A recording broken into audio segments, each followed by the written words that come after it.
Hi hello மக்களே. So நான் உங்க சாம்ஷி பாண்டிச்சேரியில் வந்திருக்கேன். ரொம்ப ஹாப்பியா இருக்கு. வருஷமும் அந்த ஹாப்பினஸ் குறித்து தான் போகுது.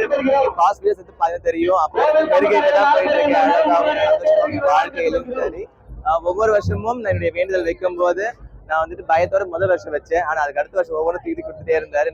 என்ன கேட்க வச்சுக்கோன்னு தான் அப்படி எனக்கு கொடுத்தது தான் 2024 மிஸ் டிரான்ஸ் குவீன் டைட்டில் எனக்கு. அதுக்கப்புறமேட்டா வந்து 2025 வந்துட்டு நான் miss south queen of India அப்புறம் மிஸ் பிஎன்ஐ இந்தியா வரைக்கும் எனக்கு கொண்டு போயிட்டு இருந்தாங்க. இந்த 26 என்ன பண்ண கத்துக்காருன்னு தெரியல. ஸோ ரொம்ப ஹாப்பியா எக்ஸைட்டடா இருக்கேன். அதோட எனக்கு வந்து புது பொண்ணு எனக்கு அந்த கேல ட்ரெடிஷனலா வரணும்னு நினைச்சேன். கொஞ்சம் டிலே ஆக கொஞ்சம் கஷ்டமா இருக்கு. மற்றபடி வேற எதுவுமே இல்லை. ஸ்டில் இப்போ சொல்ற ஒரே சின்ன கோரிக்கைன்னா கொஞ்சம் கன்சிடர் பண்ணுங்க. நாங்க எப்படி உங்களுடைய கோயில் திருவிழா நீங்க வரீங்களோ அதுபோல எங்க கோயில் திருவிழா பார்க்க வந்திருக்கோம். சாமி பார்க்க கொஞ்சம் டிஸ்டர்பன்ஸ் பண்ணாம இருந்தா செக்யூரிட்டி அவங்க எப்பயும் அவங்களுடைய கடமைகள் செய்துட்டே இருக்காங்க. ஒவ்வொரு முறையும் பெர்ஃபெக்ட்டா பண்ணிட்டே இருக்காங்க. இந்த வருஷமும் வந்துட்டு எக்ஸ்ட்ரா வந்துட்டு ஆர்ட்ஸ் எல்லாம் போட்டிருக்காங்கன்னு நினைக்கிறேன். அது போல வந்துட்டு ஃபீமேல்ஸ் நிறைய பேர் இங்க இருக்காங்க, போலீஸ் ஆஃபீஸர்ஸ் இருக்காங்க. ஏன்னா அது ரொம்ப மெயின் விஷயம். ஏன்னா ஒரு ஆண் வந்து திரும்ப ஒத்துக்க முடியாது. ஃபீமேல்ஸ் வந்து சொல்லும் போது ஓகேமா கன்சிடர் பண்ணி போய் தான் ஆகணும்.